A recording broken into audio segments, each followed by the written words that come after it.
Good afternoon and welcome to episode 73 of Red True Diaries. I had this set up, but I think it switched once I went to video versus photo. In any case, so today's episode is going to feature another reading from Earth Medicine. But first, let me explain some things, like why I'm in a lab coat. School is starting a week and a half, and actually I had to buy this today and wanted to show it off because I've always wanted a lab coat. In case you didn't understand that, I've always wanted a lab coat. I've always found them so sexy. And even when I bought my books originally, not realizing I needed a lab coat for microbiology, I almost bought one along with a stethoscope. And so although I still don't need a stethoscope, I just went ahead and bought a stethoscope for the first time so I could hear my own heartbeat and others using a real apparatus. And so that's why Dr. Phoenix here in the house. Maybe I still will go for my doctor, like to actually be some type of medical or naturopathic doctor, but that's not the immediate goal. In any case, I just like the look. So that's why I'm rocking it right now. And I'm changing things up a bit with these roots. Let's see. I think that will work because I want some of the water in the background, but I have to actually hold this one root down. There was a big storm last night, so the river is higher. I was actually at the spot, I think the last time, but now you can see how much higher the water is from all the rain. So actually, yeah, that's nice. Okay. The last time, during my last episode, I mentioned pursuing your dreams and how I went to this place called Cherry Springs to watch the meteor shower and how amazing that was, like a real life planetarium. That was one of the coolest things ever, and I can hardly wait to go back. But one thing I did forget to mention is, and it's kind of ironic considering what I'm about to segue into, but I forgot to mention that during sunrise, like me and my friend left, or my friend and I, she and I left around 5 a.m. as the sun was rising. And all of a sudden, I'm driving, and she goes, "Holy shit, is that a bear in the road?" And I was like, oh my God, it is. That's a bear. Yes, there's a bear in the middle of the road. Now, I've seen a bear once in my life from probably at least 100 to 200 feet away when I went hiking up this mountain, Mount Rainier, near Seattle, like 20 years ago. That's the only time I've actually laid eyes on a bear. This was probably, my guess was at first only 40 to 50 feet away, probably about 50 feet at first, and then I just slowly moved up, further down the road. It's just me, no one else on the road at this hour yet. And the bear moved off to the side of the road, but then stopped and turned around and looked both of us in the eyes. And it was so cute. She's like, "Roll down the window." I'm like, hell no, are you crazy? I'm not rolling down the window. Like, I don't have much experience with bears, as I just said. And I didn't want it to smell anything. I mean, honestly, all these thoughts weren't even going through my head other than just be prepared to take off if you need to. So I didn't even get a picture, any video. She tried to get some video, but the lighting at that time was still too dim. Oh my God, that experience was amazing. Just seeing animals out in the wild that I've never seen before it just made my day. Then, upon her suggestion, and it's funny that this friend, her birthday is today, so pause right now, let me say happy birthday, Jess. I'm so glad you were born in my life and that I've got a chance to share these experiences with you. So, Jess sent me this information about animal symbolism, and then later on it inspired me to look up more information about the meaning of when brown bears cross your path. And it was about looking inward, taking more time to yourself, introspection. So So I found this fascinating, especially when, truthfully, it wasn't until I was about to set up, I went to find the page to read for this upcoming month that we're transitioning to, what the animal totem was and the information related to it, because where does it start? Today is August 21st, and this starts tomorrow, August 22nd. And it's the brown bear. I'm telling you, man, I couldn't make this shit up if I tried. It's just the coincidences. There are so many coincidences these days. I'm paying full attention. It's awesome. I'm loving it. So, between August 22nd and September 21st is called the harvesting time. And this book is Earth Medicine by Kenneth Meadows, if you want to look into it. The harvesting time marks the time for reaping what has been sown and for drawing in from the earth's bounty. Though it has much more significance than the harvesting of produce. For people born during this month, it stresses the importance of harvesting the potentials that lie within.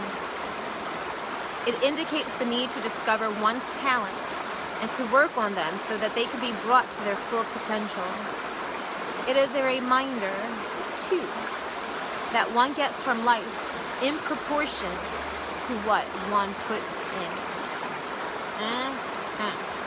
The solar influences. The peak of the summer power has now passed. I can tell. As the solar energies wane towards another transition in the seasonal cycle and the days shorten.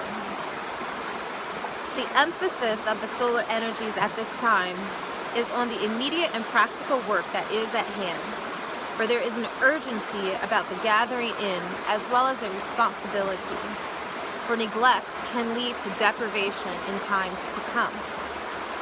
The related sign in sun astrology is Virgo. So a quick side note for those who haven't heard me read from this. This book is taken from Native American knowledge and mythology, and their practice was as within, so without. Astrology is as above, so below. And they use different animal totems to represent times of year people were born, as well as the influences on the earth at this time. The harvesting time is the last cycle under the influence of the spirit of the South, whose emphasis is on trust and on growth to maturity. The trust, as we have seen in the two earlier cycles of the South, is a childlike dependence on one's own inherent instincts and on that still small voice within, as against the cynicism and false values of the outside world. The growth to maturity also implies retaining the quality of innocence, which is so strongly emphasized in the South.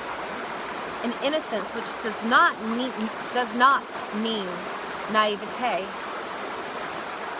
but a state of non-attachment, and which sees not differences, but the unity that is in the harmony of the whole. Trust and innocence, as understood by the Amerindian, enrich the experience of living through the enjoyment of life's simple pleasures. Amen to that.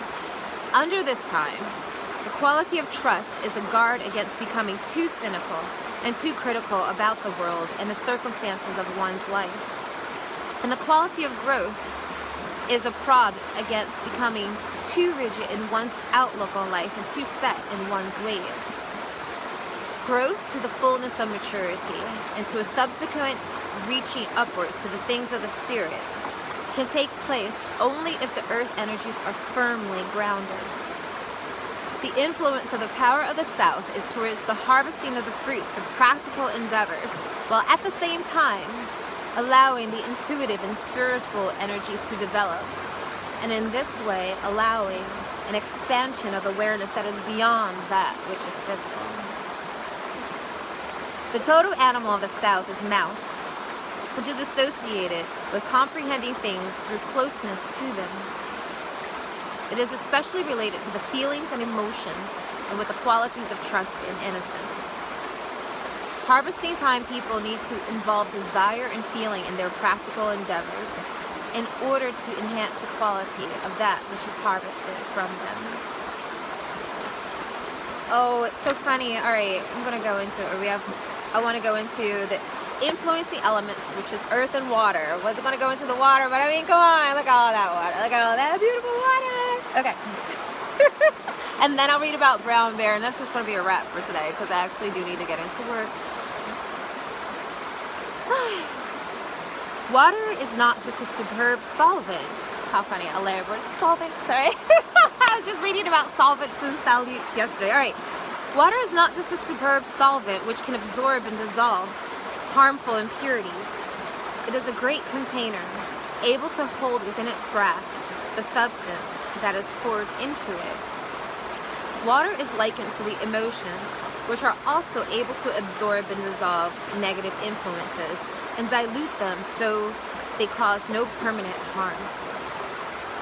The emotions are also able to contain the essence of powerful spiritual qualities, which are waiting to be expressed in accordance with the will and desire. Elemental water is a powerful influence for harvesting time people, because it can help to bring into fruition practical endeavors that have been mixed with strong feeling and desire. It is also through the waters of emotion that the innermost desires of harvesting time people can find expression to the elevation of themselves and those with whom the emotion is being shared. In addition, harvesting time people are affected by elemental earth, which gives them a close affinity with the earth and with familiar places. It means they thrive best in settled, stable, and harmonious environments. Very interesting in terms of knowing the Virgos, I know. Okay.